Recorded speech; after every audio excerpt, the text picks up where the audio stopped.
Once your team is up and running, then the process of managing or maintaining the team as it goes forward and answers data science problems is a critical role for a data science manager. So the first thing that you would often have with every member of your team, ideally, is individual meetings. So this will happen particularly if you're at the first stage of management where you're managing just a few people. Once your organization gets a little bit bigger, there'll be a hierarchical structure, and you might not necessarily meet with every member of the team every week, say. But if you're only managing a few people, it's a really good idea to have a standing regular meeting where they can come and they can present anything that they're working on, things that they've accomplished, things that they've finished, and so you can sort of check them off as things that have gotten done, any kind of problems that they have, and their goals for the week. And so individual meetings take up a lot of time. If you spend them they can be a huge advantage in the sense that people often get stuck in data science on something that can easily be resolved just by having someone else look at it. A lot of times this has happened to me where I'm analyzing some data set and I just get stuck on some low level detail and I can't quite figure it out. And then as soon as I show it to somebody else, they immediately spot whatever it was that was slowing me down. So this is sort of the best and most effective way to get people unstuck and keep them moving. The second thing that makes a lot of sense to have is data science team meetings. So that's get the whole data science team together. Again, this should be a regular standing meeting that you have so that everybody can come together and talk about what they're working on. So again, they can share any updates of any progress that they've made. They can identify any problems that they are working on or that they're stuck on, that in particular problems that maybe touch on different teams. So say the data science team can't necessarily make a data pull that they want because the infrastructure isn't in place.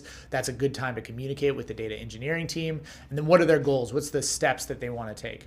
It's also an opportunity to do sort of peer review of the progress that's going on. So data science teams can make presentations or data engineering teams can make presentations. Everyone else can chip in and make comments and sort of evaluate.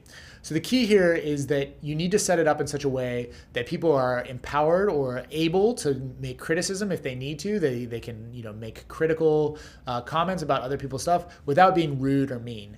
It's sort of a very fine line to balance, and a lot of people have difficulty with giving criticism well or taking criticism well, but it's sort of up to the data science team lead to make sure that, especially when dealing with data, to be very objective, to allow people to express their real opinions.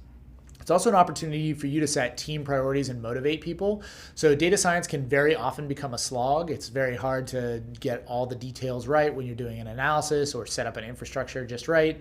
And so when you're sort of mired in the weeds, it's very helpful to have somebody that can come in and tell you the bigger picture. Why are we doing this? Why are we solving these really hard, challenging technical problems? What's the goal that we're setting and how do we get there? And so that's your opportunity to sort of motivate people, keep everybody excited, keep everybody fresh on the problems that you're working on at any given time. So it's important to mix those two things, to have individual meetings where each person can talk about what is their personal issues that they need to deal with or their own personal successes, and also a group meeting where everybody can kind of come together and communicate. You're also in charge of monitoring interactions. So it's very common if you sort of set your data science team up in the way that is sort of the most optimal, in my opinion, to have a data science team that sits all by itself, that talks to each other and so forth. But then those people also in the data science team spend some period of time embedded in other groups. And so they interact with those groups, they email those other groups, and ideally each member of your team will be responsible for interacting with one particular external unit of the organization that you're dealing with. So it's your job to kind of keep on top of that, is to monitor how those interactions are going. And you can either do that actively by being CC'd on messages, by being involved in the Slack channel, or by going to those meetings with the external folks. Or you can do it sort of more passively, sort of accept the feedback and hear it from both the external organization and from the person that you've embedded there. In either case, it's sort of up to you to sort of monitor that and make sure that the communication is flowing, that there's no breakdowns. A very common thing is for either communication to be too fast or too slow, in the sense that if it's too slow, they're not getting enough details back and forth and the progress will slow down. If it's too fast, you might have an external unit that's making extreme demands on a data scientist. That's very common too.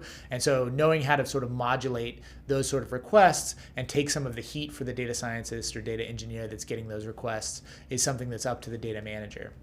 And so it's up to you to sort of keep things running. And so the best way to do this, in my experience, is with an open door policy. So in general, it's good to have people be able to come to you at any time, not just at their weekly meeting or their regular individual meeting or group meeting. Have them be able to like just drop by and ask questions so that they can immediately get unstuck. Again, some of these details are things where people get stuck for a long time on something that can easily be solved if they just talk to somebody else. And so the best way to do that is to have an open policy. Another way is to have a policy of quickly responding to questions via email or chat, especially if there's sort of things that can be resolved very quickly.